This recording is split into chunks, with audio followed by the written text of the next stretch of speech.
जय हिंद दोस्तों। ज्ञान ईडू में आपका एक बार फिर से स्वागत है।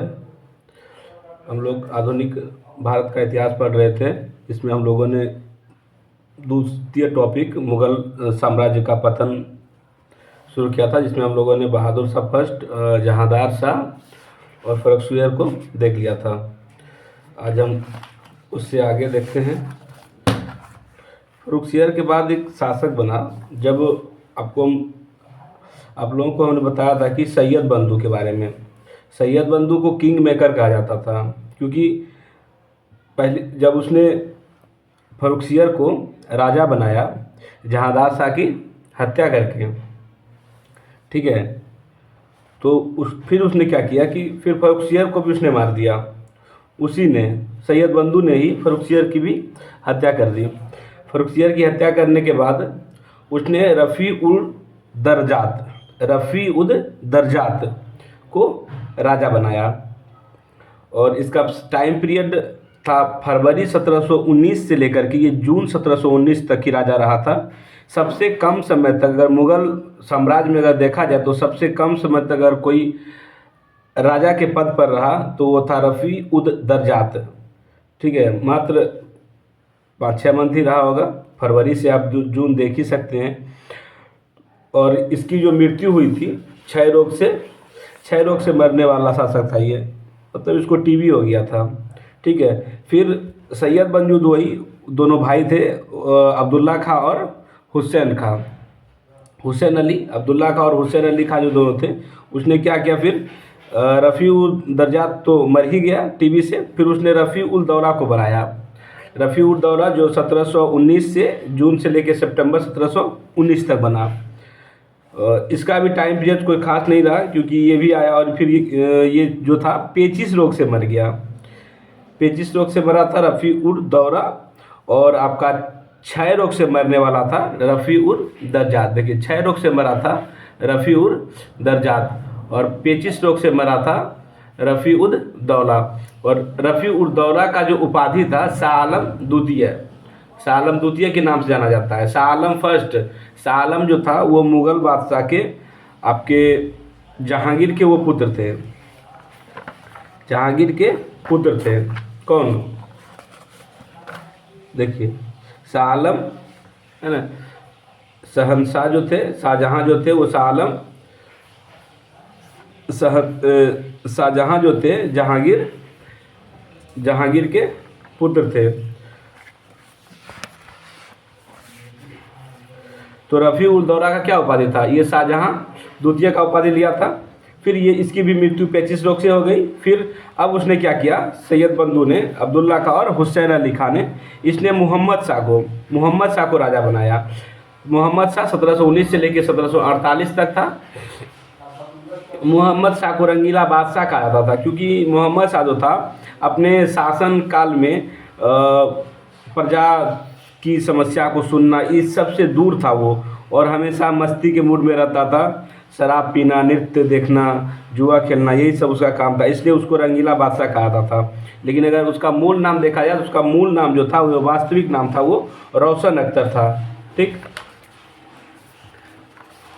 और जो सैयद बंधु थे, तो आपका मोहम्मद शाह जो था, इसको रंगीन बादशाह कहा जाता है। सैयद बंधु का पतन इन्हीं के काल में हो गया, क्योंकि मोहम्मद शाह जो था, जो रंगीला बादशाह था मोहम्मद शाह, वो देख रहा था कि इसने किस तरह फर्रुखसियर को राजा बनाया, फिर उसको मार दिया, फिर रफ़ी उल दरजात बन रहा है, फिर रफ़ी उल दरजात मर गया, फिर उसके बाद रफ़ी उल दौला बना।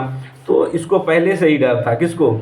मोहम्मद शाह रंगीला को पहले से ही डर था कि कहीं सैयद बंधु उसको धोखा ना दे दे। इसलिए ये आपका रंगीला जो था, मोहम्मद शाह जो था रंगीला बादशाह, इसने क्या किया, तुरानी शासक चिनक्लिंच खां के साथ मिलकर सैयद बंधु को उसका हत्या करवा दिया। और अवध हो गया, बंगाल हो गया, हैदराबाद, जो कुछ राज्य थे, वो मोहम्मद शाह रंगीला के समय में ही अपने आप को स्वतंत्र घोषित कर रहे थे। क्यों कर रहे थे? क्योंकि राजा को मतलब ही नहीं था इस सब चीज़ से। राजा अपने मस्ती में एकदम मगन रहता था, शराब पीना, नृत्य देखना, यही इसका काम था मोहम्मद शाह रंगीला का। अब देखिए अवध जो है 1739 में, अवध जो है 1739 में क्या किया, अवध से शहादत खान ने अवध को आज़ाद कर दिया। बंगाल को 1713 में मुर्शिद कुली खा आज़ाद करके ले गया। फिर हैदराबाद में चिनकिलिंज खा 1724 में इसको कर लिया। कर्नाटक भी देखिए 1717 में सादतुल्ला खा जो था कर्नाटक को क्या किया, उसको भी आज़ाद कर लिया।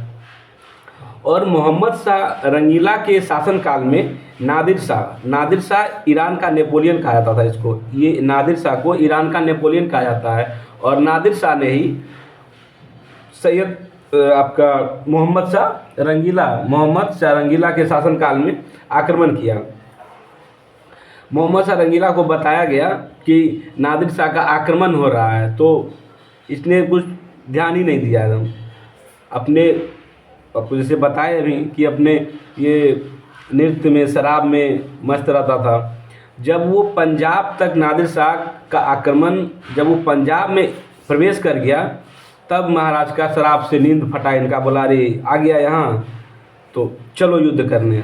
और युद्ध करने जाता है मोहम्मद शाह रंगीला। मात्र 3 घंटा में करनाल के युद्ध में नादिर शाह ने क्या किया, मोहम्मद शाह रंगीला को परास्त कर दिया।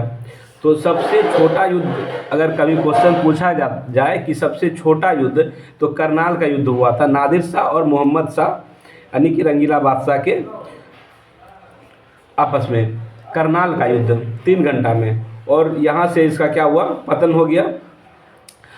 अब नादिर शाह ने अपना एक शासक यहाँ पर बनाया, जो ये था, जो अब्दाली था, ये अहमद शाह जो था, अहमद शाह 1748 से 1754 तक ये एक अब्दाली शासक था। तो पहला अब्दाली शासक कौन था, अहमद शाह था। और इसके शासनकाल में एक अफ़गानिस्तान का, नादिर शाह के मृत्यु के बाद उसका उत्तराधिकारी तो आपका अहमद शाह ही था, अहमद शाह।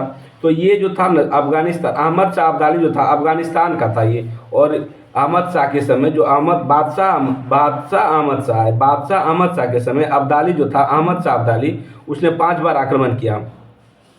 ठीक है, इसकी भी मृत्यु हो गई। उसके बाद फिर शासक बनते हैं आलमगीर द्वितीय 1754 से 1759 में बनते हैं।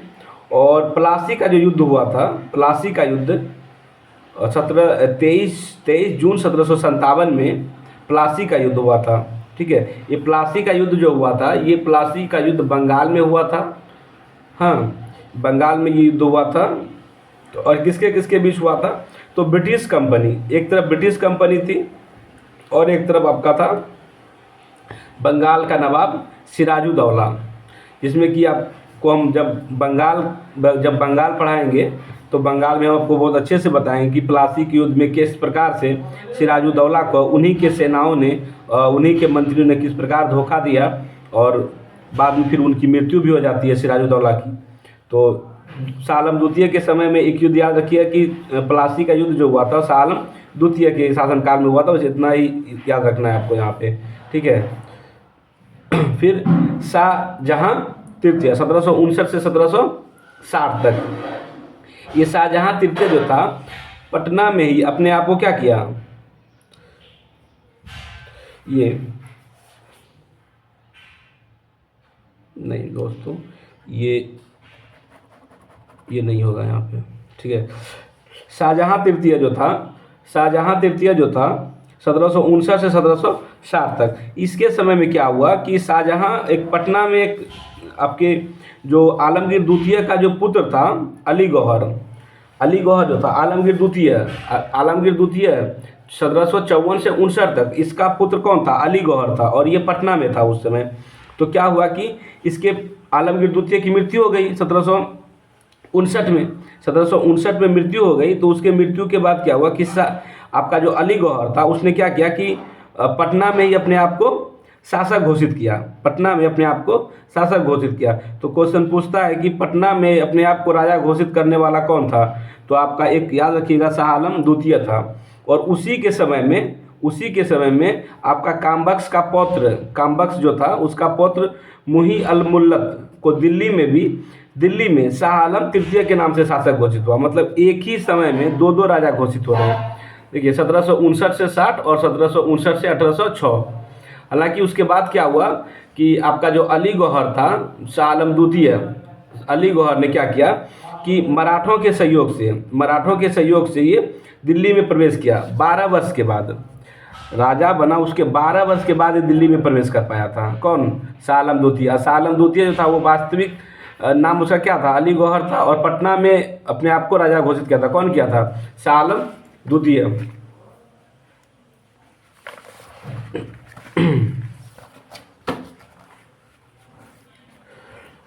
देखिए शाह आलम जो द्वितीय था, शाह आलम जो द्वितीय था, शाह आलम द्वितीय के समय पानीपत का तृतीय युद्ध हुआ था।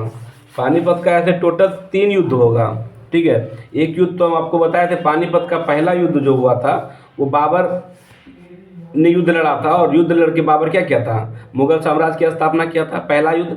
पानीपत का दूसरा युद्ध जब आपको बताएंगे तब अकबर, जब मुगल आपका हम पढ़ेंगे, मीडिएवल हिस्ट्री पढ़ेंगे, तब वहाँ आपको बताएंगे पानीपत का द्वितीय युद्ध जो था अकबर के समय में हुआ था।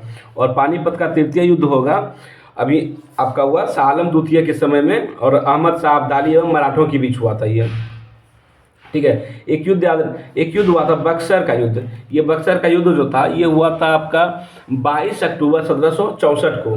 कब हुआ था?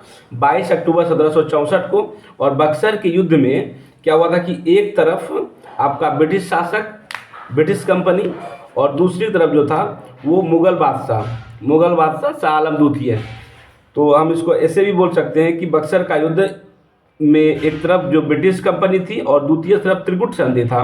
त्रिकूट संधि में कौन कौन था? मुगल बादशाह शाह आलम द्वितीय थे, और फिर आपके जो बंगाल के नवाब थे मीर कासिम थे, और आपके एक अवध के नवाब थे सिराजुद्दौला आपका बंगाल का नवाब था, वो अलग था। सिराजुद्दौला जो था वो बंगाल का नवाब था, लेकिन अवध का नवाब यहाँ है सुजाउद्दौला। इसमें कन्फ्यूजन होता है, ध्यान रखिएगा। और क्या हुआ तीनों में कि ब्रिटिश सेना यहाँ पे जीत गई। और यहाँ पे जो बक्सर के युद्ध में ब्रिटिश की सेना के तरफ से जो नेतृत्व कर रहा था हेक्टर मुनरो था। कौन था? Hector Munro. जब बंगाल हम लोग पढ़ेंगे तो बंगाल में इसको और अच्छे से पढ़ेंगे, अभी इतना ही देखिए यहाँ पे। फिर ब्रिटिश कंपनी की जीत हो जाती है, और उसके बाद होती है इलाहाबाद की संधि। इलाहाबाद की 2 संधियाँ होगी, ठीक है। इलाहाबाद का पहला संधि होगा 12 अगस्त 1765 को, इलाहाबाद की दूसरी संधि होगा 16 अगस्त 1765 को। तो पहले हम इलाहाबाद की पहली संधि देख लेते हैं। इलाहाबाद की पहली संधि के दौरान जो हुआ था, इलाहाबाद का पहला संधि रॉबर्ट क्लाइव आपका ब्रिटिश का नेतृत्व कर रहा था। यहाँ रॉबर्ट क्लाइव को बुलाया गया। रॉबर्ट क्लाइव यहाँ नेतृत्व कर रहा था इलाहाबाद की प्रथम संधि में। और दूसरी ओर जो था आपका ये शाह आलम द्वितीय थे, बंगाल के मुगल बादशाह कौन थे? शाह आलम द्वितीय थे। तो इलाहाबाद का प्रथम संधि आपका रॉबर्ट क्लाइव एवं शाह आलम द्वितीय के बीच हुआ। और शाह आलम द्वितीय को आपको शाह आलम द्वितीय ने ब्रिटिश कंपनी को बंगाल, बिहार और उड़ीसा तीनों की दीवानी दे दी। बंगाल, बिहार और उड़ीसा तीनों की दीवानी, क्वेश्चन पूछेगा अगर कि बंगाल, बिहार और उड़ीसा तीनों का दीवानी ब्रिटिश कंपनी को किस संधि के द्वारा प्राप्त हुआ? तो इलाहाबाद की प्रथम संधि, ठीक है, 12 अगस्त 1765 में। किसके द्वारा प्राप्त हुआ? तो मुगल बादशाह शाह आलम द्वितीय के द्वारा प्राप्त हुआ। अब यहाँ देखिए कि अब ब्रिटिश कंपनी को तो मिल गया बंगाल, बिहार और उड़ीसा का क्षेत्र। शाह आलम द्वितीय को क्या हुआ कि शाह आलम द्वितीय को कड़ा और इलाहाबाद का क्षेत्र ब्रिटिश कंपनी ने शाह आलम द्वितीय को बोला कि अब आप ये इसी में रहिएगा, और 26 लाख रुपया वार्षिक पेंशन दिया कि 26 लाख टका हम आपको देंगे, उसमें आप गुजर बसर कीजिए। फिर होता है इलाहाबाद की द्वितीय संधि, बिल्कुल पहली संधि से 4 दिन के बाद। पहली संधि कब हुई थी इलाहाबाद की? 12 अगस्त 1765 को। और द्वितीय संधि कब हुई? 16 अगस्त 1765 को। अब द्वितीय संधि जो हुई, रॉबर्ट क्लाइव एक तरफ, और दूसरी ओर कौन था? वही बंगाल अवध का नवाब कौन था? सुजाउद्दौला। दोनों के बीच हुआ। यहाँ सुजाउद्दौला से कड़ा और इलाहाबाद क्षेत्र ले लिया गया, और यही कड़ा और इलाहाबाद अभी हमने क्या बोला कि शाह आलम द्वितीय को दिया गया था। तो ये सुजाउद्दौला से लिया गया था, ना कि ब्रिटिश अपना दे रहा था क्षेत्र। वो सुजाउद्दौला से लिया युद्ध के प्लांटी के रूप में कि आप युद्ध क्यों किए, तो उसका हर्जाना इसको ये देना पड़ा, कड़ा और इलाहाबाद, और 50 लाख रुपया का हर्जाना ब्रिटिश ने शुजाउद्दौला, अवध के नवाब शुजाउद्दौला के ऊपर लगाया था। फिर एक क्वेश्चन और यहाँ बनता है कि अंग्रेजों का पेंशनर बनने वाला, अंग्रेजों का, याद रखिएगा, अंग्रेजों का पेंशनर बनने वाला पहला मुगल बादशाह कौन था? तो शाह आलम द्वितीय। पेंशनर बन गया, पेंशनर, जैसे अभी पेंशन मिलता है ना कि वृद्धा पेंशन मिलता है, उसी प्रकार पेंशनर बन गया था कौन? शाह आलम द्वितीय। किसका? अंग्रेजों का। तो अंग्रेजों का पेंशनर बनने वाला पहला शासक कौन था? शाह आलम द्वितीय। अब हम लोग, शाह आलम द्वितीय था।